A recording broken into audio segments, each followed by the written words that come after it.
Lindsay to UNC, Dal Logans to South Carolina, Phil Longo to Wisconsin, and Jay Hill to BYU, Matt Green. So of that list, which one do you like the most? Which coordinator jump do you like the most for that program?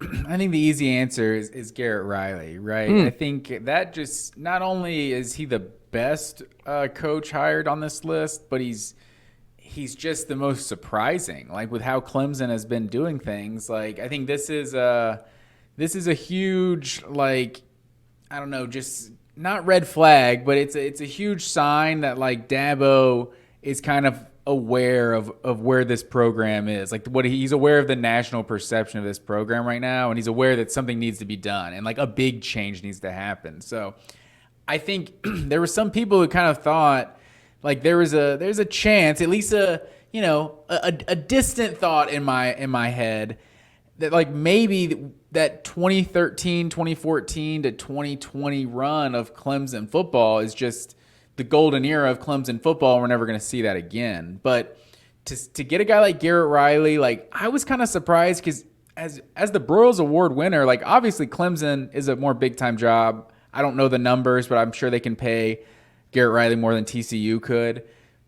But being the Broyles Award winner at TCU, he didn't necessarily need to go make a lateral move. I kind of thought his next step would be a head coaching job. So I was a little surprised from that standpoint. But I think this is massive for Clemson. I think he could. I think they needed something like this. I think he could do big things for sure. Yeah, I thought he was just going to wait out Jimbo, right? Like just wait out Jimbo for a little bit longer, and then just get the head job over at Texas A&M.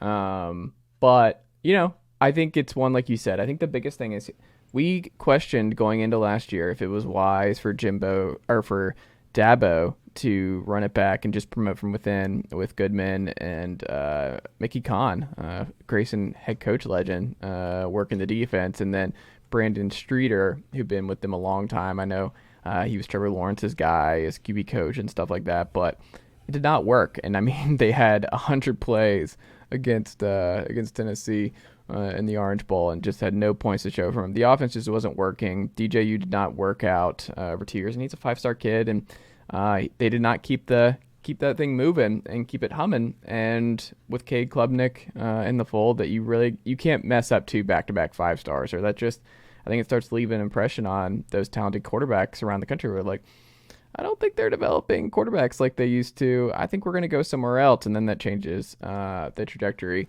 a little bit with the Clemson program. But I didn't see this coming. Like, I didn't see him actually going down. I thought Dabo would be more, would see this through a little bit longer than at least a year with Streeter and company. Like, I thought he's a pretty loyal dude and would keep it going. But Jeff Scott, I think, is coming back as some kind of analyst, assistant, or whatever after being fired from USF. So he's entering back into the fold to help there. But, I mean, it's obviously an upgrade, right, talent-wise, for Garrett Riley. He gets to work with, obviously, one of the premier groups in the country. He gets to work with Cade Klubnik, who, I mean, this is a huge win for him if you're Cade Klubnik's family.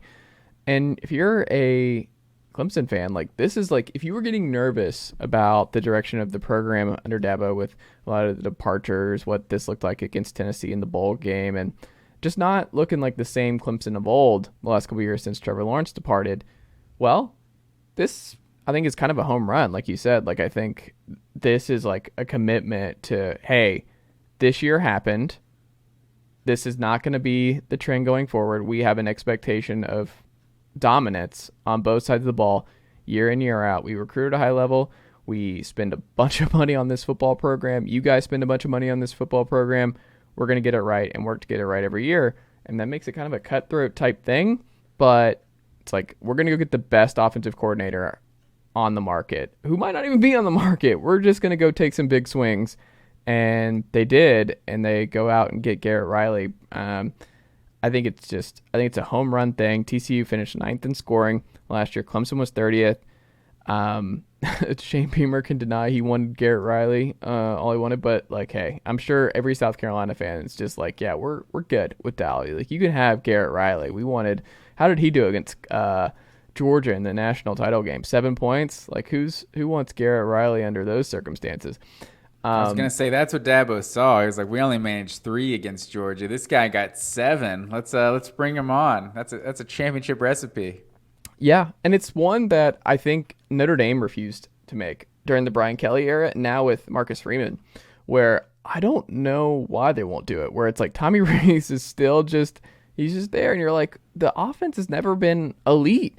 Like, they never kind of venture out. Like, Tommy Rees, obviously a longtime Notre Dame quarterback and Notre Dame guy, and I think they've stuck with Chip Long for a little bit too long, and you're like, you got to get bold at some point. Like, Notre Dame actually recruits at an elite level these days, and I wondered if Marcus Freeman would go bold this offseason, or when he came in, of like, we're Tommy Breeze, we appreciate it and everything that you've done for Notre Dame football, but we're going to go in a different direction here a little bit because that offense still isn't humming, and they're recruiting at that level. But I don't know. I think for Clemson, if you're a Clemson fan, and I think for you and I, this changes how we view Clemson going into 2023, right?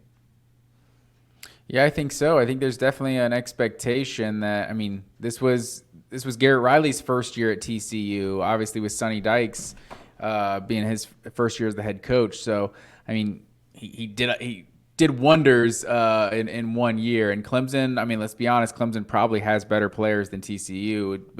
With all respect to how good their skill players on this particular offense were, Clemson just usually recruits at a better level. So, I mean, yeah, I would imagine Garrett Riley's going to have some talent to work with. For sure. Which hire of that list did you like the least, Matt Green, for this program?